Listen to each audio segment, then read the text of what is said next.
Premier League ရဲ့ခက်မှန်းရအခက်ဆုံးရာသီတစ်မင်္ဂလာပါရှင်ဂိုးစာက MM ကျူကျူပါတယ်ဒီနှစ် Premier League ကတော့တကယ့်ကိုရင်ခုန်စရာပြိုင်ပွဲကြီးဖြစ်လာတော့မှာပါ Man City ရဲ့ကြီးစိုးမှုတွေမရှိတော့သလိုအသင်းကြီးအသင်းငယ်ကြားအမှတ်အပြတ်အသက်ကွာတဲ့ခေတ်ကြီးလဲကုန်သွားခဲ့ပါပြီ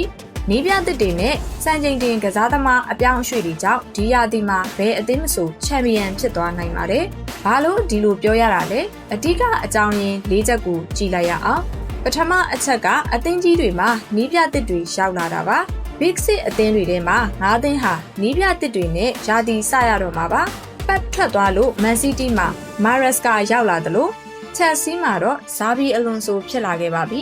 လီဗာပူးကလည်းအီရာအိုလာကိုခန့်အပ်လိုက်ပြီး United နဲ့ Spurs တို့မှာတော့ပြီးခဲ့တဲ့ရာသီတဝက်ကျိုးလောက်မှရောက်လာတဲ့နီးပြသစ်တွေနဲ့မို့လို့နီးပြဟောင်းဆိုရင် Arsenal ကအာတီတာတယောက်ပဲကျန်ပါတော့တယ်ဒုတိယအချက်ကဆာလီဘာမပါနိုင်တော့တဲ့ Arsenal ပါ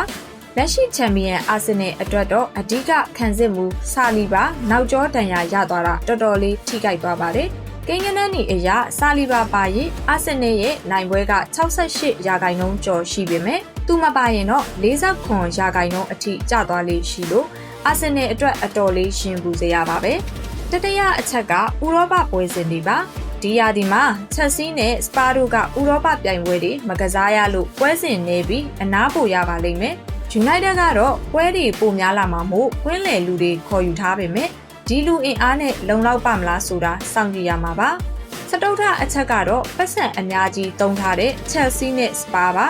Chelsea က Morgan Rogers ကိုပေါင်118သန်းနဲ့ခေါ်ခဲ့တယ်လို့ Spurs ကလည်းတိုနာလီကိုခေါ်ယူမှုအပါအဝင်စုစုပေါင်းပေါင်238သန်းအထိစံချိန်တင်တုံးထားတာပါဒီရာသီမှာဒီနှစ်သင်းကအဓိကချန်ပီယံစိန်ခေါ်သူတွေဖြစ်လာနိုင်ပါတယ်ဒီလိုအပြောင်းအလဲတွေနဲ့ရင်ခုန်စရာကောင်းပြီးခံမှန်းရခက်တဲ့ရာသီတစ်မှာမိတ်ဆွေတို့ရောဘယ်အသင်းကဘိုးဆွဲသွားမယ်လို့ထင်လဲကွန်မန့်မှာမှန်ခဲ့ကြပါအောင်